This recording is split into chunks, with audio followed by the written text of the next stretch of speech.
Fala galera, tudo bem? Eu sou o João Pedro Araújo e hoje o tema do nosso vídeo é o que é a Escola Austríaca de Economia. Bom, você já reparou que mesmo com tantos economistas, modelos matemáticos, gráficos e previsões, crises continuam acontecendo? Inflação volta e meia explode, bolhas surgem, estouram e a conta sempre sobra para quem trabalha e produz. E se eu te contasse que existe uma escola de pensamento econômico que não trata a economia como engenharia, não acredita que burocratas conseguem regular o mercado e vê inflação, crises, desemprego como consequência de decisões políticas e não como acidentes? Bom, hoje eu vou te apresentar a Escola Austríaca de Economia. O que é a Escola Austríaca de Economia?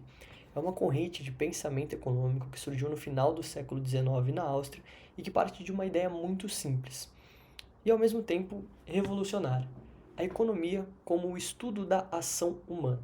Ou seja, a economia não é sobre gráficos, sobre equações, muito menos sobre previsões matemáticas. É sobre pessoas tomando decisões com informação limitada, objetivos próprios e preferências diferentes.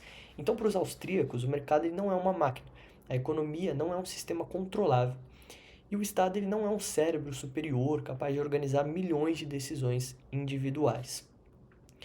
Basicamente, os principais autores da escola austríaca são Karl Menger, que é tido como o fundador da escola austríaca de economia, quem introduziu a ideia de valor subjetivo, onde para ele o valor não está nas coisas em si, mas na percepção das pessoas. Então, trazendo um exemplo do cotidiano, a água ela pode valer pouco para quem tem em abundância, e o ouro pode valer muito, mesmo não sendo essencial à vida.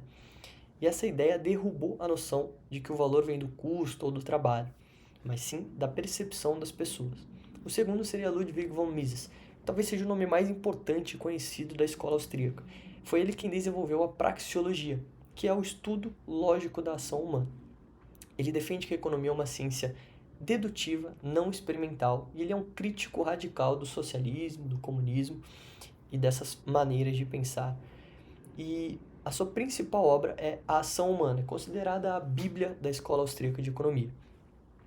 Mises ele demonstrou algo devastador, que sem preços livres não existe o cálculo econômico, e sem cálculo econômico o socialismo ele é completamente inviável, mesmo com a melhor das intenções. Por último, a gente tem Friedrich Hayek, que é um discípulo de Mises e que ganhou o Nobel de Economia. Foi ele quem desenvolveu a ideia do problema do conhecimento. Então, nenhuma autoridade central consegue reunir e processar todas as informações dispersas na sociedade. Já o mercado, por meio dos preços, é um sistema de coordenação espontâneo. Então, Hayek nos mostrou que o planejamento central ele não falha por maldade, mas sim por uma impossibilidade lógica. E quais são os principais conceitos chaves da escola austríaca? Primeiro, o valor subjetivo. Então, o valor ele não é objetivo, o valor está na percepção das pessoas e não nas coisas. Cada indivíduo atribui o valor conforme as suas preferências, e isso explica, ao longo do tempo, as trocas voluntárias e os preços. A gente tem também a ação humana, que diz que toda ação ela tem um objetivo, ela envolve uma escolha e ela tem um custo. Não existe uma decisão neutra. A preferência temporal diz que as pessoas preferem os bens no presente aos bens no futuro. Então é por isso que existem os juros, e quando bancos centrais eles manipulam os juros, eles distorcem as decisões reais de investimentos do dia a dia. O processo de mercado, que basicamente é a ideia de que o mercado ele não é um equilíbrio, o mercado ele é processo, tentativa, erro, adaptação constante, e lucros e prejuízos são sinais. Eliminar esses sinais é como dirigir um carro sem painel, a gente fica completamente no escuro, é impossível eliminar esses sinais. E por último, o conhecimento disperso, onde o mercado coordena as informações que ninguém tem por completo. E por que a escola austríaca incomoda tanto alguns economistas? Simplesmente por dizer coisas que são desconfortáveis, como por exemplo, a inflação não é um acidente, e sim uma política muito bem estabelecida. Não é à toa que os bancos centrais têm como objetivo a inflação da moeda, ou seja, é uma meta dos bancos centrais fazer com que o seu dinheiro valha cada vez menos ao longo do ano e com que você perca poder de compra. Crises não são falhas do capitalismo, mas sim falhas de intervenção estatal. O Estado também ele não cria riqueza, ele apenas redistribui e, na grande maioria das vezes, faz isso de uma forma muito ruim. Então não existe almoço grátis, e principalmente boas intenções não substituem leis econômicas. E é por isso que a escola austríaca então entende que o ideal seria um poder estatal limitado, talvez sem Estado.